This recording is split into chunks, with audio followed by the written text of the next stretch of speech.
Why am I talking about a conspiracy theory like 9/11? And why are these Legos in front of you? And what does this have to do with Moors, Rami? What's going on? Find out right after this. Finally, thank God, met up with Lupe Fiasco. Man, what are you doing out here? Observing, watching, showing support, you know what I'm saying? Put my body on the front line, I guess, you know, for something that I think is very important, you know. Now, when you came out with Words I Never Said and you mentioned Building 7, I got to tell you, man, you inspired a lot of people to look up 9/11 and to investigate it. What made you, what piece of information made you look into 9/11? It was really, you know, one of the things that always stood out for me was Building 7, because it never really got any attention. And it was really just like a question, like I said in the song. It's like, yo, did they really pull it? Because you watch like certain documentaries, and you watch counter documentaries, and you watch explanations and counter explanations and stuff like that. And it was just one of those outstanding things that always was like a, you know, like an elephant in the room for me. And it was really like something that I thought other people thought the same thing too, you know, like even if you agree with, you know, these were terrorist attacks, completely had nothing to do with any black flag operation, anything crazy like that. The phenomenon of Building 7 was something that was just like, it just kind of stood out on the periphery, like, yo, that's kind of weird, you know what I'm saying, for that to just happen like that. It's something that I just think, you know, it was never really a real proper investigation. And any time that you can bring up a question to at least get people, you know, people of positions of power and people of positions of influence to start really taking a proper look at that situation, especially because of the repercussions that 9/11 had around the world. You know, like millions of people have died behind that. You know, for the sake of what? You know, for the price of what? You know, what really happened to cause millions and millions of people to die? If it was just a terrorist attack, then so be it. Let that be known. You know, let that be out and vetted so the public can see it. And I think you'll get more support. You know, I think you'll get more support from Muslim countries. I think you'll get more support if it was just an open and honest kind of thing, and less of this kind of cloudy, you know, kind of mysterious, behind the scenes kind of operation and stuff that goes on. And to see the people that come out and counter argument, you know, to kind of the status quo, they're not like kooks or crazy conspiracy theories and nothing like that. You got people who are fighter fighters, people who are demolition experts, people who are engineers, people who are politicians, people from all walks of life, you know. And it's like, well, where does normal begin? Because if they are the epitome of normal, and just on this one instance they're the kooks and the crazies, then when do they become normal again? Right. Well, you've been criticized of your views of 9/11 since this happened some 13 years ago. Has your viewpoint changed on what happened that day at all? Well, why are you criticized? That's the question that really should be asked. I mean, the government only gave a conspiracy theory. That's all they did. Here's the government's conspiracy theory, that 19 Islamic radicals armed with box cutters defeated our multi-billion-dollar air defense system, all while conspiring with a bearded guy in a cave in Afghanistan. That's their conspiracy theory. Anything else, I mean, why is that for sure a fact? We don't know that. That's simply what the government offered us as what happened on 9/11. And today there's holes in a lot of that. Some of those 19 people are actually alive. They weren't on the planes. Well, why haven't their names been then redacted if they're indeed alive? And I know a lot about 9/11. Because not only did I go there shortly after it happened with Governor Pataki when I was governor of Minnesota, but I've also done 2 investigative TV shows on it where I've spoken to people that were there and they survived it, and many of them tell a far different story than what the government has told us. Now, whom should I believe? Should I believe what comes out of my government, who I might add lies to me all the time? They lied about weapons of mass destruction. They lied about ties to Al-Qaeda and the Iraq War. They lied about the murder or the rescue of Jessica Lynch. They lied about the murder of Pat Tillman. It goes on and on. Whom should I believe? People who lived through it or the bureaucrats in Washington? I ask you that. Okay. All right, welcome back. Welcome back. I'm Rama Salam El. Thank you for joining. Thank you for watching. Now, before we get started, you know, because I'm going to get a little antics and, you know, little jokes here and there, but I do want to say that, you know, millions of lives were affected, not just in the U.S., but around the world. You know, it is all connected to this event. that we call 9/11, September 11th, 2001. You know, so keep that in mind, that at the core of this is really getting to the truth, and to really get to justice for the people that lost their lives. Okay. Now, with this 9/11 situation, it's plenty of documentaries, plenty of YouTube videos galore. You can go down that rabbit hole all you like. I like to keep things simple. You know what I mean? I break it down to my daughter. When she can understand something, it's like, yeah, you know what I mean? I got her and my son. Now, 9/11. This is why I tell my daughter, I ask her this simple question. And these are representing skyscrapers, okay? You got it. And I ask her, I say, you have 3 skyscrapers, okay? And you have, we'll call these airplanes.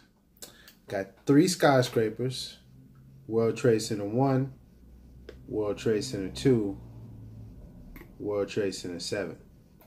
You got 2 airplanes. How do you knock down 3 towers with 2 airplanes? You can't topple the towers over on one another, because that didn't happen. You can't, the airplane didn't fly through one and then another. That didn't happen. So how do you do it with just the 2 airplanes?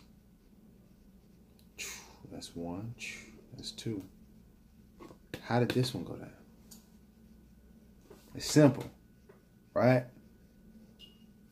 You got an answer for that? Please. What you eventually come to the conclusion is, it couldn't have happened that way. Well, then who did it? Well, you know, what weapon? What was it? The nukes? Was it demolition? Huh? What you think? You got an idea? You may have an idea. But I want to stop now. I'm done. I done used my props for the day. You know what I mean? Rather than me try to impart or, you know, put some information on it like I'm an expert, let me hand it over to a doctor. Do I have it in the... Do we have it in the building? Oh, I'm messing up. I'm messing up. Oh, no, I'm not. No, I'm not. Oh, boom. We're going to hand it over to Dr. Judy Wood. Where did the towers go? This is a textbook. This is 500 pages, and this is the quote on the front cover here. I'm gonna just read this, and then we go on to Dr. Judy Wood. If you listen to the evidence carefully enough, it will speak to you and tell you exactly what happened. If you don't know what happened, keep listening until you do. The evidence always tells the truth. The key is not to allow yourself to be distracted away from seeing what the evidence is telling you. Empirical evidence is the truth that the theory must mimic. Thank you for having the courage to look at the evidence.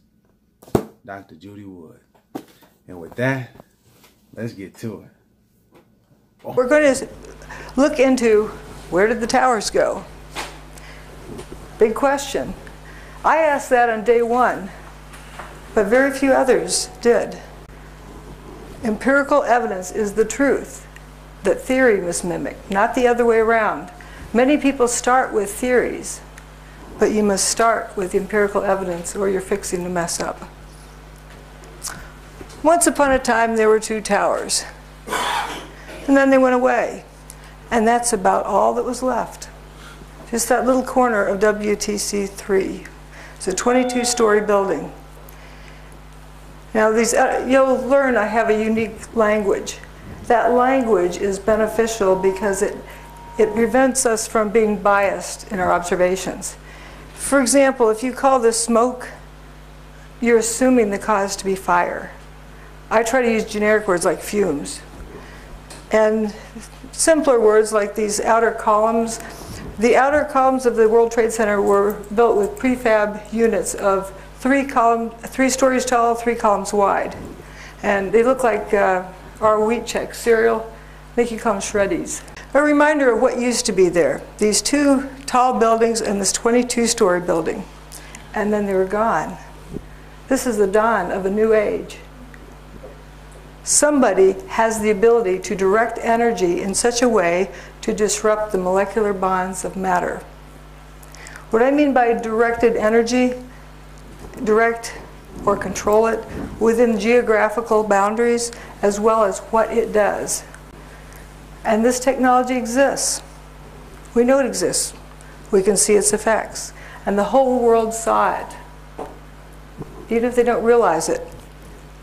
That technology can be used for destructive purposes or good purposes. It can be used to provide free energy for the world. Nikola Tesla wanted to give free energy to the world, but he was afraid to be used for evil purposes. Well, been there, done that. The risk is no longer there. So why not use it for good?